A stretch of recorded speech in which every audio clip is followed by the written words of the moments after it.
Sweeney for bringing me here because it truly is, and it's not recruiting talk. It's a great place to be, and it's easy to sell the Paul. And everybody's talking about Clemson, Google, and all this today, but let me tell you how it really is about Jeff Scott.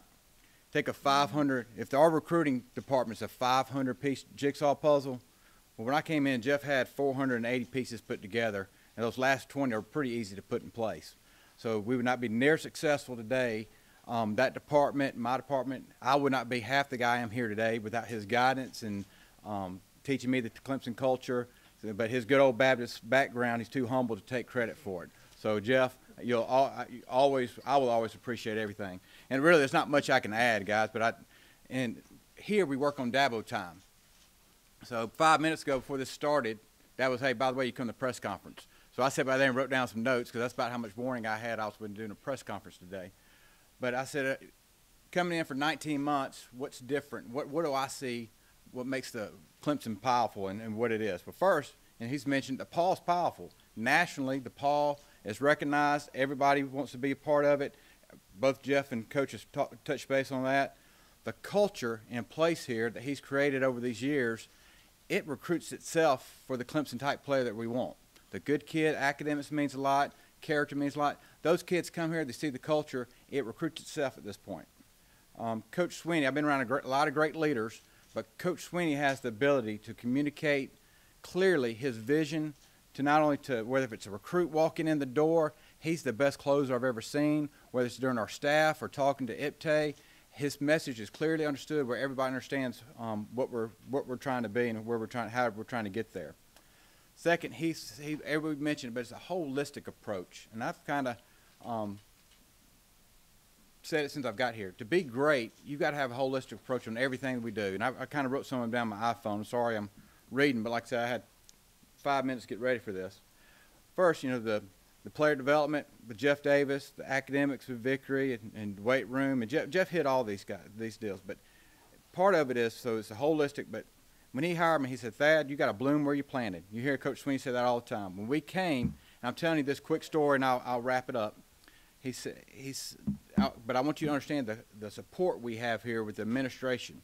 I was in an 8x10 office in the back. Next to me was James Trapp in an 8x10, 8x12 office. Next to that was Jeff Davis in a 10x16 office. Well, first thing we knew, we had to create a boardroom, an area, and then, by the way, hey, our recruiting room, our players' lounge is really not up to par, and then our locker room could redo some stuff. So I kind of, with my facilities background, said, hey, let's do this, this, and this, and he said, you got $1 million to do it. Well, so last summer we developed that plan. We upgraded, built the Clemson Google Center, the Allen Reeves Recruiting Center. We redid the entire players' lounge. It's been a huge hit because we got ready the day before camp started, and all of you guys have seen it. So now the recruits, they're blown away by it when they get there. Then we updated the locker room. That takes support. Now we have future facilities in mind that the board's going to get ready to approve here shortly. So we're always, like Coach is talking about, always trying to get better. And why I think we're going to be great, and I'll end it with this. When your head coach can communicate his vision to the athletic director, and they bind together, and then the athletic director can communicate to the president, and the president, they're on the same page. And by the way, he's one of our best recruiters we have. And then he can communicate to that board of trustees. Everybody's on the same page, and that sounds simple to you guys, but in this higher ed, that's usually not the case. That's a rarity where all four groups are on the same page together, and that's where we are right now at Clemson, and that's why I think the future's bright. And I'm done. That's good. I mean, you just called Dabo the best closer you've ever seen. Yeah. You worked for a guy previously who was pretty good himself. I just want to make sure you. I'll stand by that. Best closer I've ever seen. They're two different people, but the one thing they're alike, and I don't want to get into comparison, they're both the most intelligent people I've been around, and they manage totally different, but they have a plan in place, and they understand everybody's role, and they hold everybody accountable. And Dabo's intelligence is just what really amazes me. I knew he's smart. I shared an office with him for 2 years while he was in NBA, a little 8x8 office, but he has a vision, and he's able to clearly tell us what that vision is and hold us all accountable. And it's hard to do that because there's a lot of moving parts and pieces, and I couldn't do it.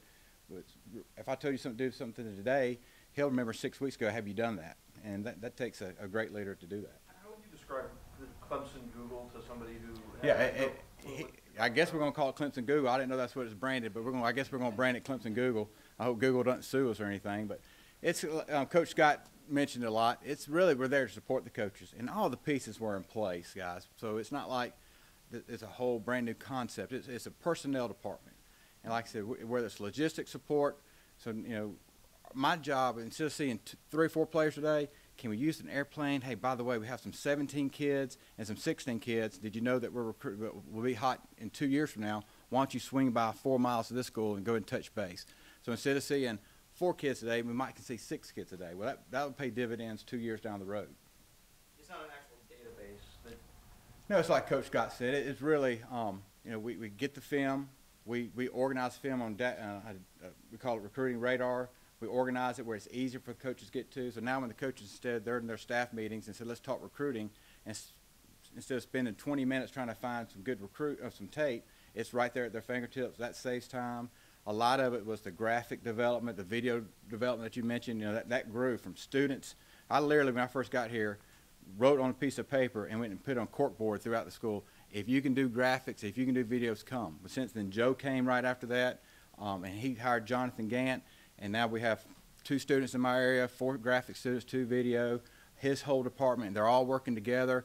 Jonathan Gant kind of organizes that part of it. And then back to the support by the athletic director, you know, I said, all right, Coach Sweeney, we've got great stuff now, but the only way we can legally talk to these recruits is through direct message. Well, it takes 3 or 4 hours to sit there and direct message 150 people. So we hired Jordan Soares as our director of recruiting communications. He's kind of helping me manage that part of it, as well as just getting it out every single day to communicate with those guys that we can legally communicate with. First time we've chatted with you since you came here. You go way back with Dabo. Just can you go into your decision to come and work for Clemson in the first place? You know, Coach Sweeney, we play together. He's 2 years older. He's not near as good as what he says he is. So, all right, so if you want to know the truth, he's a pretty good player. But I tore up both my knees and was a student coach while he was a graduate assistant, so I would just get thrown in his office to work. So I knew he was special then. You know, what I worried about when I came here is you know, because everybody loves Dabo, you know, and he's just, he takes over a room. I say, you know, how hard of a leader, you know, is he going to be strong enough? I came from Coach Saban, that is pretty strict, and a lot of leaders, Coach Stallings. But I was so impressed with Coach Sweeney's leadership ability that he's one of the strongest leaders I've ever been around. And so part of that decision was just I knew the family background that he came from. We grew up a lot. Our backgrounds kind of relate to each other. My family knew his family. And I just thought raising children, I have 4 kids under 15. I thought the culture here, as far as time goes, would be better for me to start here. And it's been guys, it doesn't get any better than working for Dabo Sweeney and I'll say as a Christian coach who's a family guy. This is the best it gets in the business right here. So that's a large reason. That is why I came here. How big is your staff? Well, we hired, like when we started, it was one girl who kind of was a Tiger Pride who was volunteering. She and I kind of started it. And then we went out and I said, I literally said for free, I got 9 boys to come work. And they kind of helped. Okay, I want you to take linebackers, I want you to take quarterbacks, and each one have a position, and just follow these guys on social media. What are they saying? So I could tell, hey, Jeff, this is what all they're saying. Are they a Clemson fit? Is academics important? Is character important? So that's kind of what Coach Sweeney says. Hey, guys, everybody on that board can play, but how many are Clemson people? So that's what I think really what we do. We help define through just time, through social media mainly, and then with our own campus, recruiting visits or game days, we can spend time and we'll regroup on Monday and say, hey, what's this guy like? Was he talkative? Did he say the right things? Is he somebody that would belong here? So even though we might have him ranked 1 through 10 on the board, athletically, I might have him just the opposite on character. And Coach Sweeney really puts a lot of emphasis on that character Clemson fit. So, but the whole staff, so then the second year, which we're in year 2, you know, I was allowed to pay those 9 students. We're talking 10 hours a week, minimum wage. And then we hired Jordan Soares, who just recently started a couple months ago as the recruiting coordinator that I mentioned, a recruiting communication coordinator. And then we had 2 internships they gave me this year. And that's the staff. He's in the room here behind, but how's the transition gone as Brandon takes over as recruiting coordinator? He got here and hit the ground running. So we've had like 2 meetings. He's got big shoes to fill, but the little bit I've been around him, he won't have a problem. So like I said, yesterday we met all day with some new recruiting software.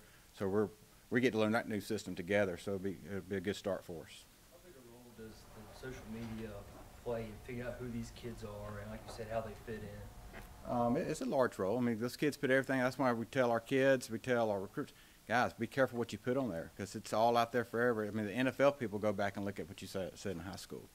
But it plays a large part in determining the character that Clemson fit that we call it. It's the Clemson guy, a big part of it.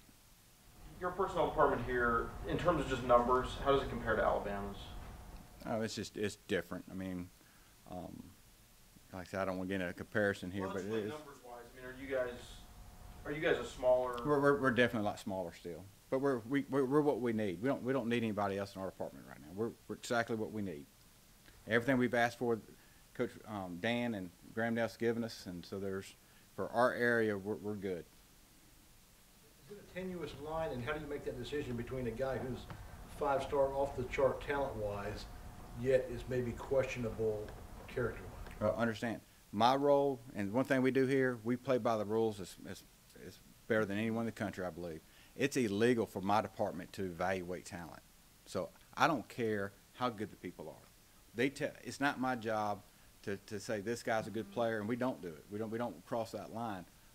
Some might, but we don't. So we'll take, my job is to say, okay, coaches, these are who you want. I think we recruit them better. We get more graphics to them. We touch them more often. We get more mail to them when they come. Because Jeff was literally would run up here before a game, do a recruiting speech, run on, throw some passes, come back, get them to the field, get some up here. Well, I think a lot of our departments helped out with the whole planning, event management of all our whether it's junior day, whether it's the all-in cookout, the game day experience, official visit. Because you have a department back there who's now Jessie, who I was telling you about, she's full-time, so she kind of handles all our event operations. And then the two interns really helped me more in the recruiting room, the logistics. Hey, this coach is going here today. How many more people can we see? How do we need to line the plane up? So it's really two different. It's the media part of it, and then it's the recruiting room portion of it. Compared to even just a few years ago, what are the finances of a good recruiting class? I mean, how has that changed? Well, our whole department, when I asked for more money for the plane this budget year for the students, that increase was about $260,000 for the more. I wanted to mail more stuff. I wanted to buy more recruiting software. I wanted to buy more recruiting services. I wanted to, like I said, use the plane more. All that total in this year's budget was $260,000 more than what it was before. Anybody got anything else? Okay, thanks. All right, thank you.